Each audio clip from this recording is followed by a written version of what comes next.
My niece barely touched her food at Easter dinner, and I remember thinking she was just tired. She was 7 years old, sitting at the end of the table with her knees pulled up to her chest. Even though Patricia, my sister-in-law, had told her twice to sit properly, the rest of us were passing the scalloped potatoes around, talking about the Leafs game and whether my brother-in-law was going to finally finish his deck before summer. Normal things. The kind of conversation that fills a room and makes everything feel fine even when it isn't. But I kept watching her, my niece, Rosie. She had these enormous dark eyes that used to light up whenever she saw me. She used to run across the driveway to hug my legs before I even got out of the truck. That Easter, she didn't do any of that. She sat in her chair, picking at her ham, and every time someone raised their voice, even just laughing, her shoulders would jump up around her ears. I'm a paramedic. I've been with Peel Region EMS for 19 years. I know what a startled response looks like. I know what fear looks like when someone has been living inside it for so long they don't even know they're doing it anymore. It becomes the body's default setting. I told myself I was projecting. Rosie had always been a sensitive kid. Her father, my brother-in-law Warren, could be a difficult man, rigid about routines, short-tempered when things didn't go his way. But lots of dads are like that. Doesn't make them monsters. After dinner, the adults moved to the living room and the kids were supposed to watch a movie in the basement. My sister's boys went down right away. Rosie didn't move from her chair. You can go watch with the boys, sweetheart, my wife said. Rosie looked at the basement door. Just looked at it. Her whole face went flat. She probably wants to stay up here with us, Warren said, and something in his voice, just a small thing, a tightness, made me look at him. He was smiling, but his eyes were on Rosie in a way that wasn't warm. I'll stay up here, Rosie said quietly. I don't like it down there, Patricia laughed. She's been weird about the basement lately. Honestly, she's going through a phase. I watched Rosie's face when her mother said that, the way her jaw set, the way she stared at her hands. That wasn't a kid being dramatic. That was a kid who had learned that speaking up didn't help. Later, when Warren and Patricia were saying goodbye in the front hallway and my wife was helping clear dishes, I found Rosie in the kitchen alone. She was standing by the window, looking out at the backyard where the porch light made a yellow circle in the dark. Hey, bud, I said. You doing okay? She didn't answer right away. Then she said, without turning around, Uncle Ray, does a place remember what happened in it? I went very still. What do you mean? Like? She paused, choosing her words in the careful way kids do when they've thought about something too many times. If something bad happens somewhere, does the place remember it, Rosie? I crouched down to her level. Did something bad happen somewhere? She finally looked at me, those big eyes, and for just a second I saw it, the same thing I'd seen across the dinner table. Not sadness, not confusion, terror. I can't say, she whispered. Daddy says what happens at home is private family business. Patricia called her name from the hallway. Rosie turned away from me like a switch had been flipped. By the time she walked out of the kitchen, her face was blank again. Practiced. I stood in that kitchen for a long time after they left. My wife found me there. She asked if I was all right. I said I was tired. I didn't know how to explain what I was feeling, because what I was feeling didn't have language yet. It was just a weight sitting on my sternum, pressing down. That night I couldn't sleep. I lay in the dark and thought about Rosie saying, I can't say. Not I don't know. Not nothing happened. I can't say. Past tense knowledge. Present tense prohibition. I thought about Warren's hand on the back of Rosie's chair at dinner. The way he'd cut her off before she could answer a question my wife had asked her about school. The way Patricia always seemed to be managing Rosie, managing the conversation, managing what was visible. I'd been trained in child abuse recognition as part of my EMS certification. I'd taken the refresher 2 years ago. I knew the indicators. I'd seen them in the field. A toddler with bruising in a pattern that didn't match fell off the couch. A 9-year-old with a broken wrist whose father kept answering for her. You learn to clock these things in strangers. You don't want to clock them in your own family. I got up at 4 in the morning and wrote down everything I could remember from the evening. The startled flinching. The basement door. I can't say. The way Warren had looked at his daughter. I wrote it all down because paramedics are trained to document, and because I needed to see it on paper instead of just in my head where I could dismiss it. On paper, it looked worse. Warren was a project manager for a construction firm in Mississauga. They lived in a nice semi-detached in Streetsville, the kind of neighborhood where people put up Christmas lights and the kids ride bikes in the cul-de-sac. Warren coached minor hockey for 2 seasons. He had a fantasy football league. He was exactly the kind of man nobody looks at twice. I knew Patricia worked Monday and Wednesday afternoons at a medical billing office in Port Credit. Warren left for work by 7:30 most days. Rosie was in grade 2 at St. Jerome's, school hours 8:15 to 3. I spent a week watching myself, watching my own impulse to make excuses. He's just strict. She's a sensitive kid. I don't have proof. I could be wrong. I could blow up my wife's family over a feeling. What if I'm wrong? And then I thought about what happens if I'm right, and I did nothing. 8 days after Easter, a Wednesday, I called in a personal day. I drove to Streetsville. I parked down the street from Warren's house at 8 o'clock and watched. Warren's truck left at 7:40. Patricia's Civic left at 12:50. Rosie would be at school until 3. I sat there for 15 minutes after Patricia left. Then I got out and walked up to the front door. Warren had given us a key years ago, back when we used to water their plants when they went to Wasaga Beach in August. I still had it on my key ring. I'd thought about that key every single night for 8 days. I let myself in. The house smelled like dryer sheets and something underneath, something chemical and faintly sweet that I couldn't name. The kind of smell that hooks into the back of your sinuses. The main floor was immaculate, not just clean, controlled. Surfaces bare, everything in its right angle. The basement door was in the laundry room off the kitchen. It had a keypad lock on it. A keypad for a basement. I stood there and looked at that lock for a long time.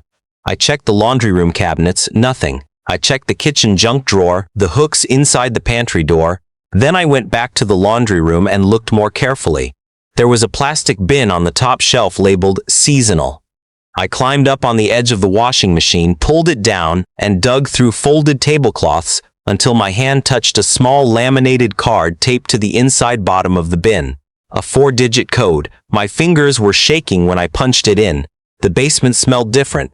The chemical smell was stronger, and there was something else underneath it. Something that made my stomach clench in the same automatic way it does when I arrive on scene, and I already know it's going to be bad before I've seen anything.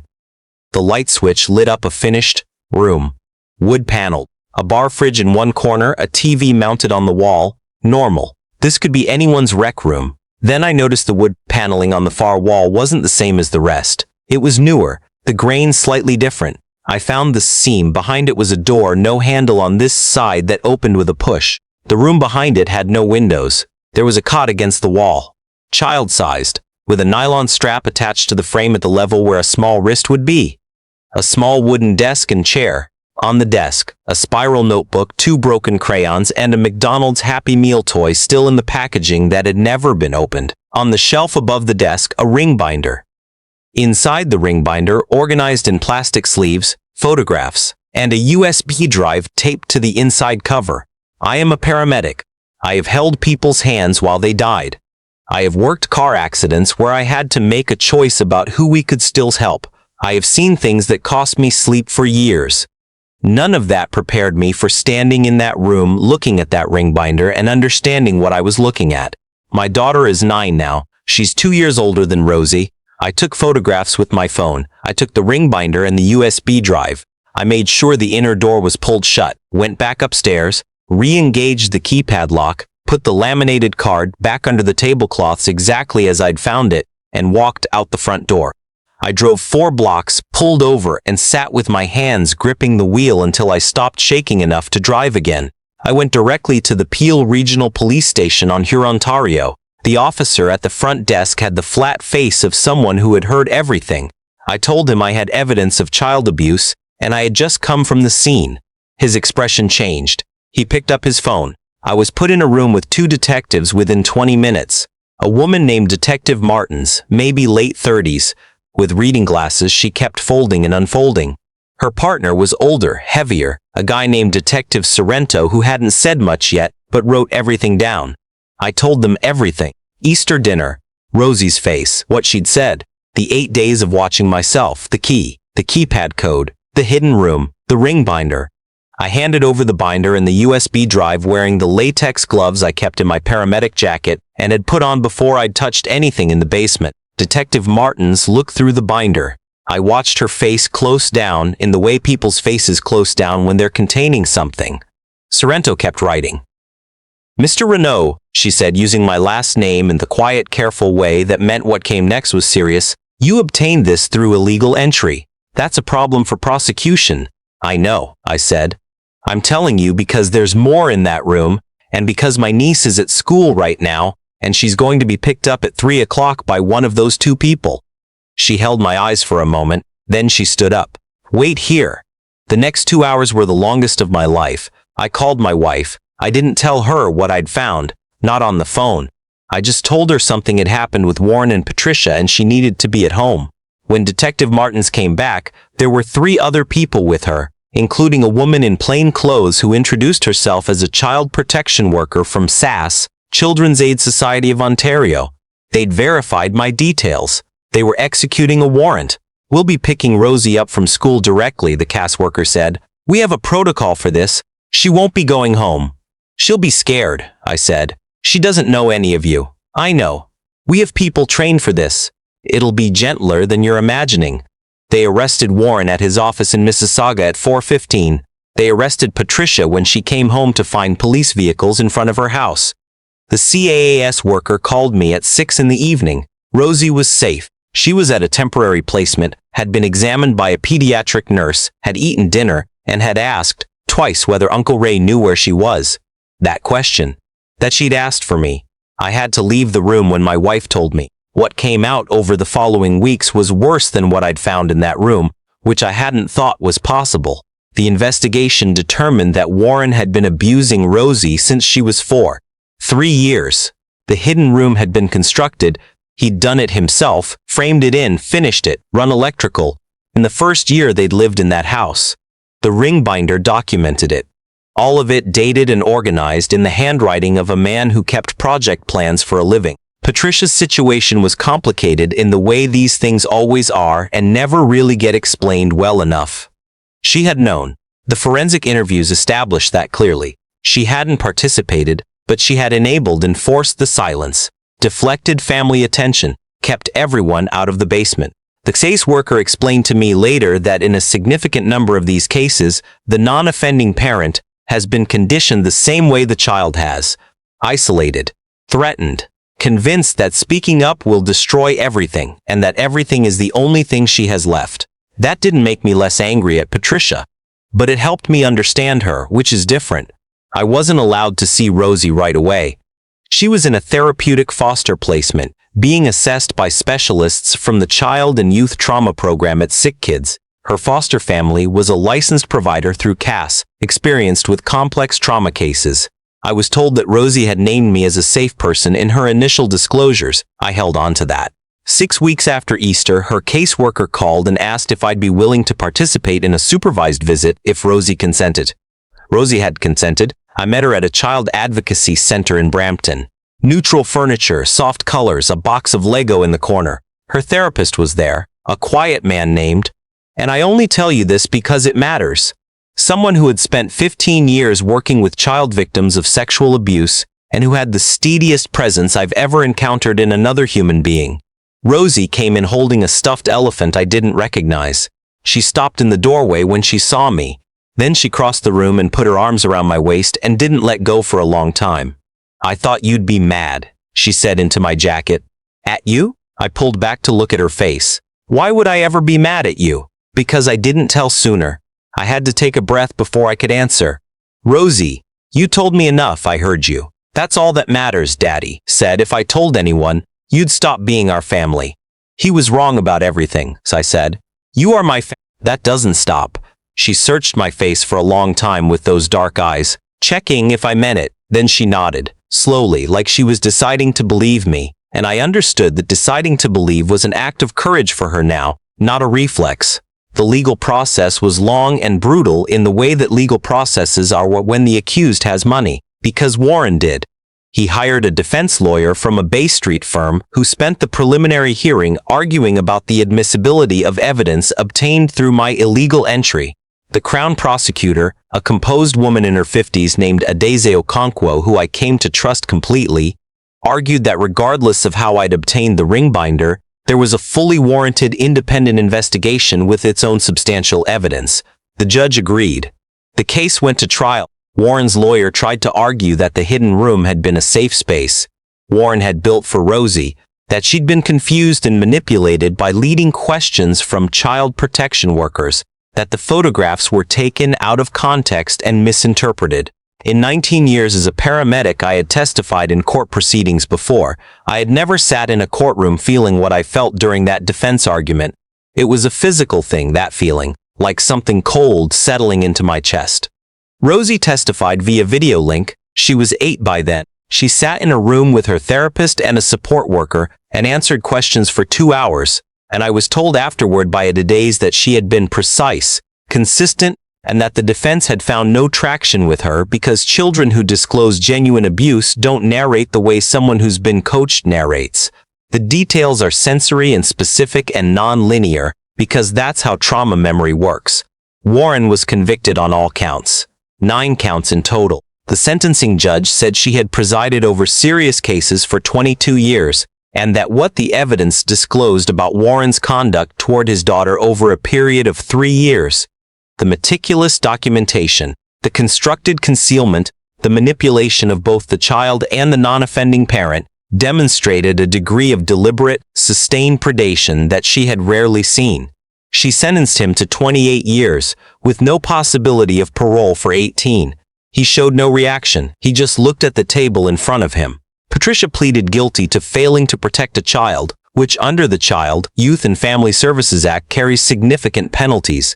She received 4 years. I know 4 years doesn't sound like enough. It didn't to me either, not then. Her lawyer presented evidence of the coercive control she'd been living under, the psychological impact on her own functioning over years.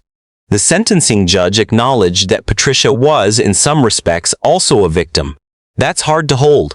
I'm still working on holding it. Rosie has been living with my wife and me since the placement was formalized 14 months after the arrest. The process of becoming her foster parents and then starting the adoption proceedings was the most paperwork I have ever encountered in my life, which is saying something because I work in EMS.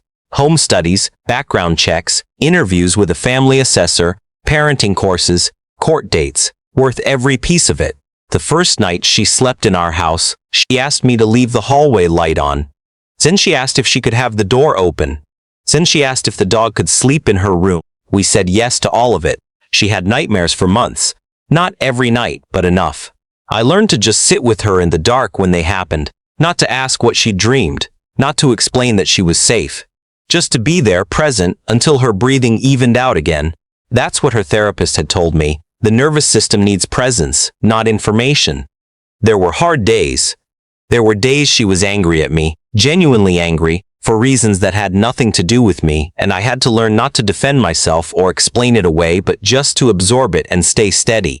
There were days she regressed to younger behaviors, wanting to be carried, talking in a baby voice, becoming terrified of ordinary things like a car backfiring on the street. And there were good days. There were afternoons at the Brampton Farmers Market where she picked out vegetables she'd never heard of and asked what they tasted like. There was the morning she slept until 8:30 and came downstairs slow and rumpled and said, with complete casual confidence, "What's for breakfast?" As if that question was the most natural thing in the world. There was the time her school had a career day and she signed up for the paramedic table and came home that night and told me, seriously, that she thought she might want to work in something where she helped people who were having the worst day of their lives. I had to turn away so she wouldn't see my face. A year after the trial, I received a letter at my parents' address with the institutional stamp of the correctional facility where Warren was being held. I didn't open it for 3 days. When I finally did, it was a single page. He wrote that he understood I had felt compelled to act on what I believed I had found, and that he hoped eventually I would come to understand the situation more fully. There was no acknowledgement of Rosie's name in the letter. Not once. I folded it back up, took it out to the fire pit in the backyard, and burned it. Rosie turned 9 in November. We had a birthday party, real birthday party, with 7 kids from her class and a sheet cake from Fortino's with purple icing because purple is her color. She wore a paper crown the whole afternoon. At the end, after the other kids had gone home and we were cleaning up streamers and my wife was washing dishes, Rosie came and found me in the living room folding up the card table. "Uncle Ray," she said. She still calls me Uncle Ray. She might always. That's her choice. Yeah, bug. It was a good birthday. It was a great birthday. She picked up a piece of ribbon from the floor and twisted it around her fingers, looking at it. "I used to think maybe I didn't get to have those," she said. I put down what I was doing. "Good birthdays? Good things," she said. "In general." I sat down on the couch. She sat beside me, still messing with the ribbon. The dog came over and put his head in her lap and she scratched his ears automatically, not looking up. "You get to have them," I said. "You get to have all of them. All the good things." She leaned into my shoulder, just slightly, the way she's been learning to, slowly, to let her weight rest on people without waiting for it to be taken away. We sat there for a while in the quiet of the house. I've gone over that Easter dinner so many times in my head. I've thought about every visit before it, every backyard barbecue, every Christmas at my in-laws, where Rosie was right there, across the table, and I was talking about the Leafs game and passing the scalloped potatoes and not seeing what was right in front of me. I've lost sleep over it. I've talked to someone about it, a counselor, a good one, who works with first responders and has heard worse, and who told me that the human brain has a powerful protective instinct against knowledge that will require it to overturn everything it understands about people it loves, that the delay wasn't negligence, that I acted when I saw. I believe that most days. What I know without question is this: Rosie is here. She's 9 years old and she has a purple birthday cake and a dog who sleeps in her room and a whole future that nobody is allowed to take from her. She asked me last month whether we could get a bigger bookshelf because she was running out of room, and I looked at her standing there with a stack of library books under her arm and I thought, that's it. That's everything. That's what it was for. If you are reading this and something is nagging at you, a child in your family, a neighbor's kid, a student, your own child's friend, please don't spend 8 days talking yourself out of it the way I did. You don't need to be certain. You don't need proof. You need to make one phone call. In Ontario, that's the KS intake line. In other provinces, the numbers are on the Government of Canada website. Mandatory reporting exists in every province, but you don't need to be a mandatory reporter to call. You just need to pick up the phone. The call I made to that front desk officer took 30 seconds. What it started took 2 years. It gave Rosie her life back. That's worth 30 seconds. It's worth whatever comes after.